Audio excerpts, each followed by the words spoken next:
Hey there, everyone. Hello there, and welcome. It is Thursday, and welcome to the live training series that we try and do every day so that we can help you up level your training results. And today we're actually talking about measuring training results. I have a really quick question for everyone. I'd love to know, do you have a metric in place now? Do you actually use something in your Kajabi or your Thinkific, or do you have a spreadsheet? What is it that you track? Do you track anything? Why would you do that, right? And what kind of value does that actually bring for you?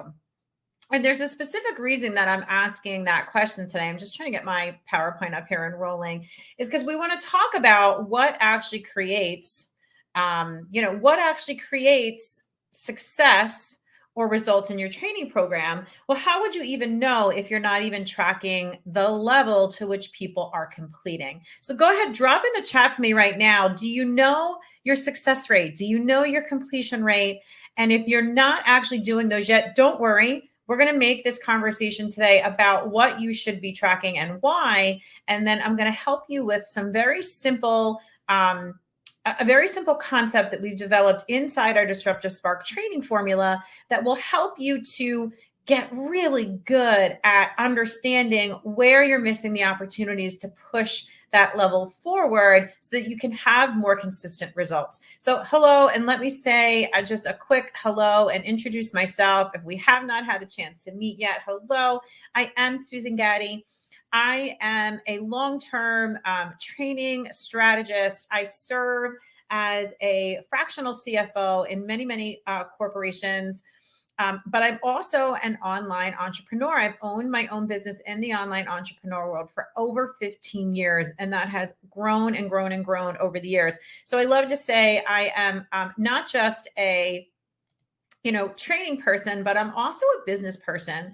And I think that unique marriage of how does the training that we're creating ultimately impact the business that you're looking to grow and develop, or the people within your business that you're looking to elevate and get results through your training with, we kind of bring that whole thing together. And I did create a few years ago now something I call the Disruptive Spark training formula, which is the 4-step process for how do you create training that is actually what we love to say transformational, not just informational, first of all. And then secondly, how do you maintain, right? How do you implement and maintain it so that you are continuously improving and helping your people to get better results?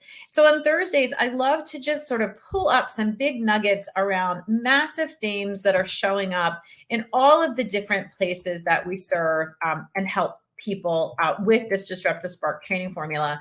And nothing has been more, I guess, relevant, more in conversation this week than this thing that I've been hearing over and over again about how people are ready to burn their program to the ground.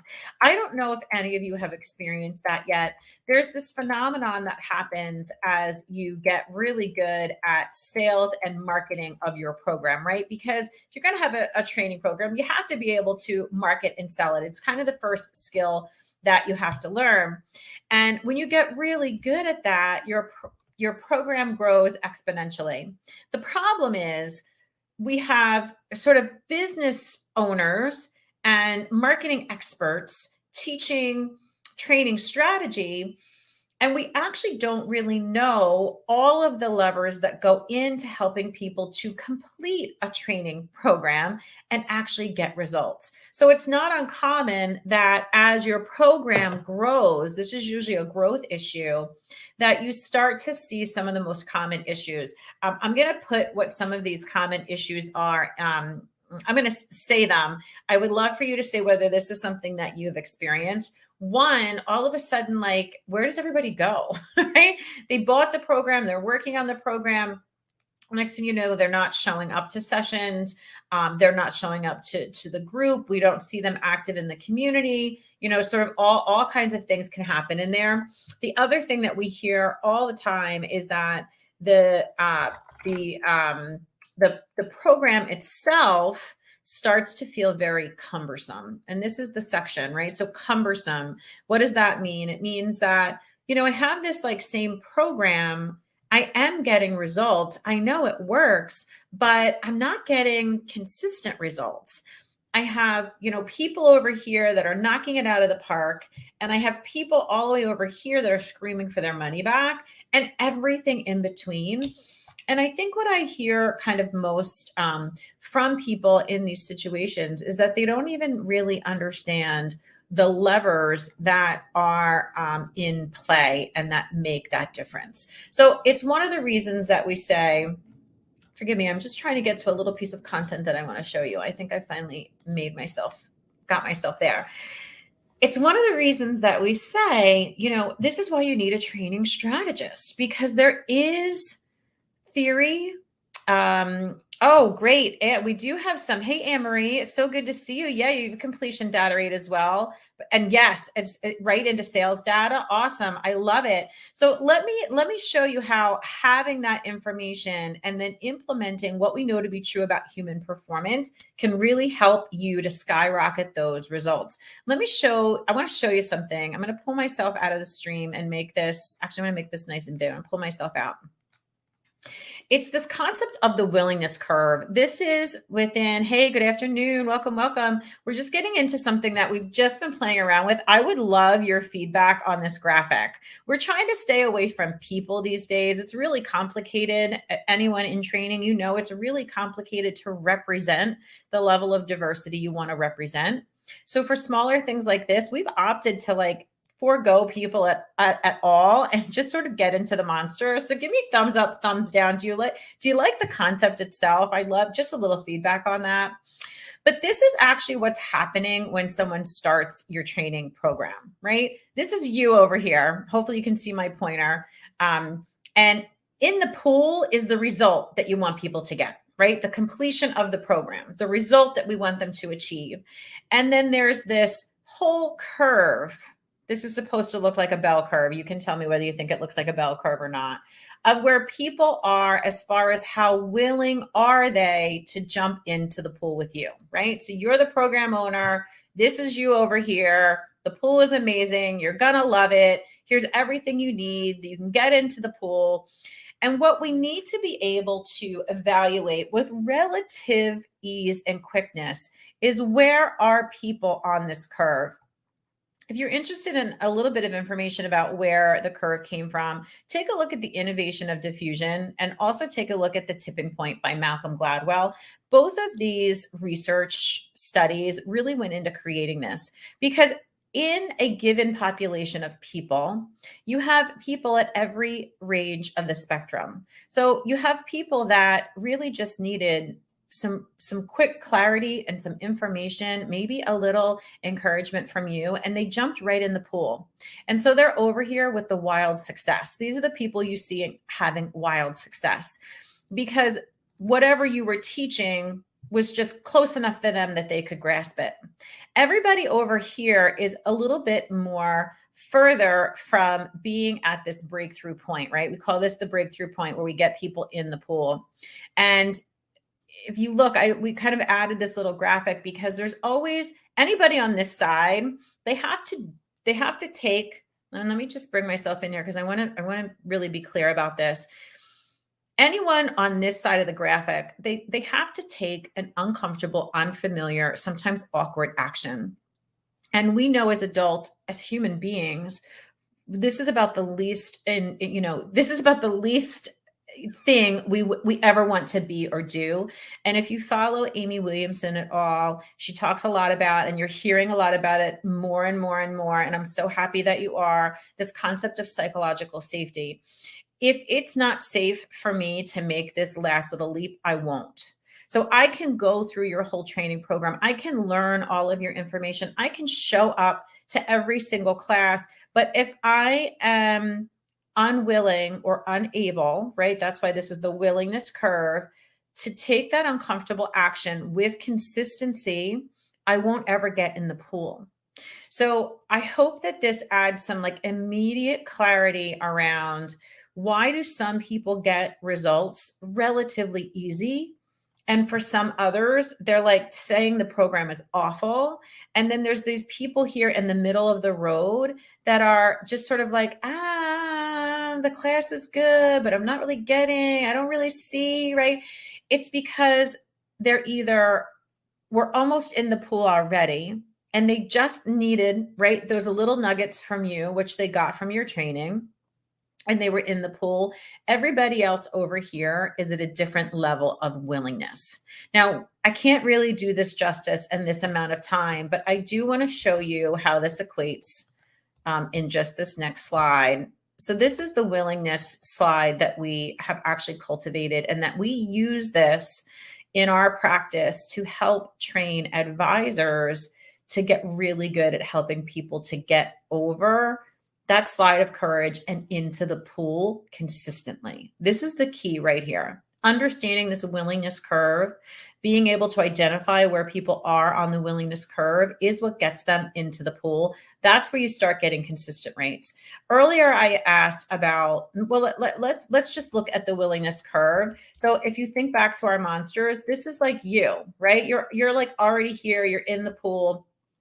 And then you have this high achieving group of people that were already on the cusp, and they were really to jump right in the pool with you already. These are the people saying, I have an idea. I can't wait. I'm in the pool with you. Notice this is about 15% of your population. It's quite small. So if you're not seeing the level of results that you want to, it means that you have people in your program that are stuck somewhere. There's something limiting their ability or stopping their ability to actually follow through and take the actions that they learned from your training. And this literally becomes the bulk, really the bulk of the people in your training program. So the people up here, there's a yes, but. For the people over here, it's I can't do that, right? A completely different feel. And for a smaller population on the other side, they're literally saying this just is not for me. And let me just make this nice and big, because I really want you to get a sense for the massive implications of this. Your yes, but, and your I can't do that people are the people that you can get into the pool with consistency once you learn how to identify these two sections and have the mechanisms in place to get them in the pool, right? To get them over the finish line.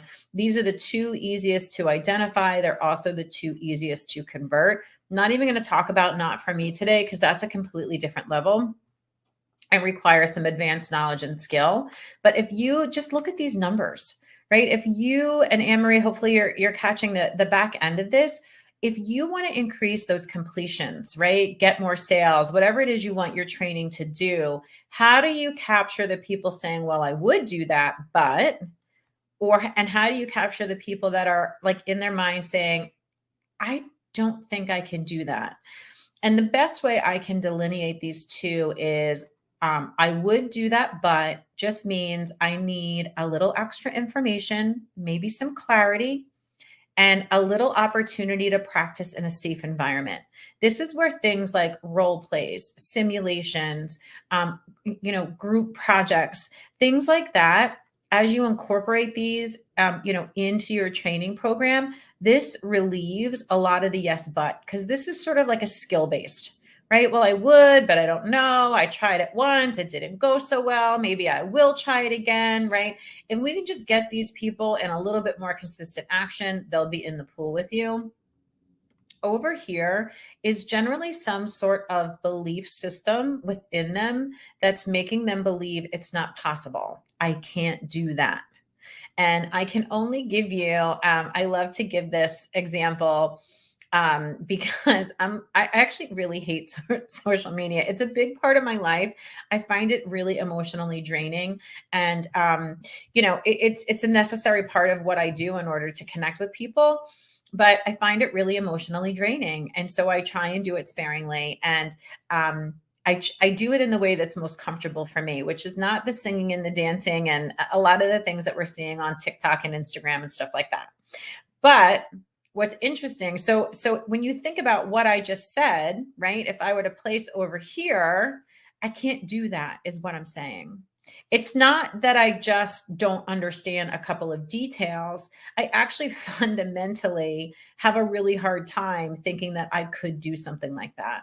So there is specialized content that you need to build into your program to help people get past the I can't do and get into the pool along with you.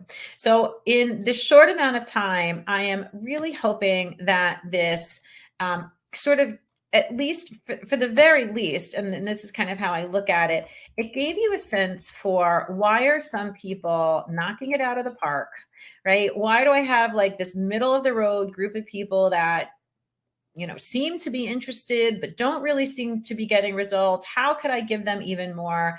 And then what do I do about the people that are just, really struggling, don't seem to be meeting with success at all? Like, I want you to know that that's just life in a group program. You're not doing anything wrong. Like, what I see people that have spent years building, a program that has like hundreds of people in it and is making their businesses so much money, that is actually providing so much value, really considering like just shuttering the whole thing. I just want to be like, just not yet.